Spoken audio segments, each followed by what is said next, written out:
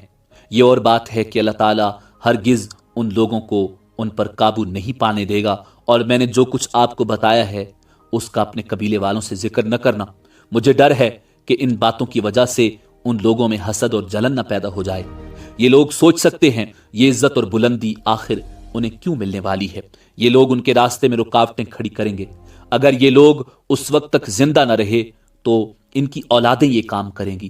اگر مجھے یہ معلوم نہ ہوتا کہ اس نبی کے ظہور سے پہلے ہی مجھے موت آ لے گی تو میں اپنے اونٹوں اور قافلے کے ساتھ روانہ ہوتا اور ان کی سلطنت کے مرکز یثرب پہنچتا، کیونکہ میں اس کتاب میں یہ بات پاتا ہوں کہ شہر یثرب ان کی سلطنت کا مرکز ہوگا، ان کی طاقت کا سرچشمہ ہوگا، ان کی مدد اور نصرت کا ٹھکانہ ہوگا، اور ان کی وفات کی جگہ ہوگی، اور انہیں دفن بھی یہی کیا جائے گا۔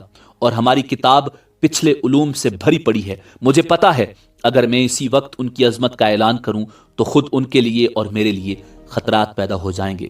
یہ ڈر نہ ہوتا تو میں اسی وقت ان کے بارے میں یہ تمام باتیں سب کو بتا دیتا، عربوں کے سامنے ان کی سربلندی اور اونچے رتبے کی داستانیں سنا دیتا، لیکن میں نے یہ راز تمہیں بتایا ہے، تمہارے ساتھیوں میں بھی کسی کو نہیں بتایا۔ اس کے بعد اس نے حضرت عبد المطلب کے ساتھیوں کو بلایا، ان میں سے ہر ایک کو 10 حبشی غلام، 10 حبشی باندیاں اور دھاری دار یمنی چادریں، بڑی مقدار میں سونا چاندی، 100 اونٹ اور عنبر کے بھرے ڈبے دیے۔ پھر حضرت عبد المطلب کو اس سے 10 گنا زیادہ دیا اور بولا، سال گزرنے پر میرے پاس ان کی خبر لے کر آنا اور ان کے حالات مجھے بتانا۔ سال گزرنے سے پہلے ہی اس بادشاہ کا انتقال ہو گیا۔ حضور نبی کریم صلی اللہ علیہ وآلہ وسلم کے جلیل القدر دادا جان حضرت عبد المطلب اکثر اس بادشاہ کا ذکر کیا کرتے تھے۔ حضور نبی کریم صلی اللہ علیہ وآلہ وسلم کی عمر تقریباً 8 سال ہوئی تو حضرت عبد المطلب انتقال فرما گئے۔ اس طرح ایک عظیم سرپرست کا ساتھ چھوٹ گیا۔ اس وقت حضرت عبد المطلب کی عمر مبارک 95 برس تھی۔ تاریخ کی بعض کتابوں میں ان کی عمر اس سے بھی زیادہ لکھی ہوئی ہے۔ جس وقت حضرت عبد المطلب کا انتقال ہوا، حضور نبی کریم ان کی چارپائی کے پاس موجود تھے۔ آپ صلی اللہ علیہ وآلہ وسلم زار و قطار رونے لگے۔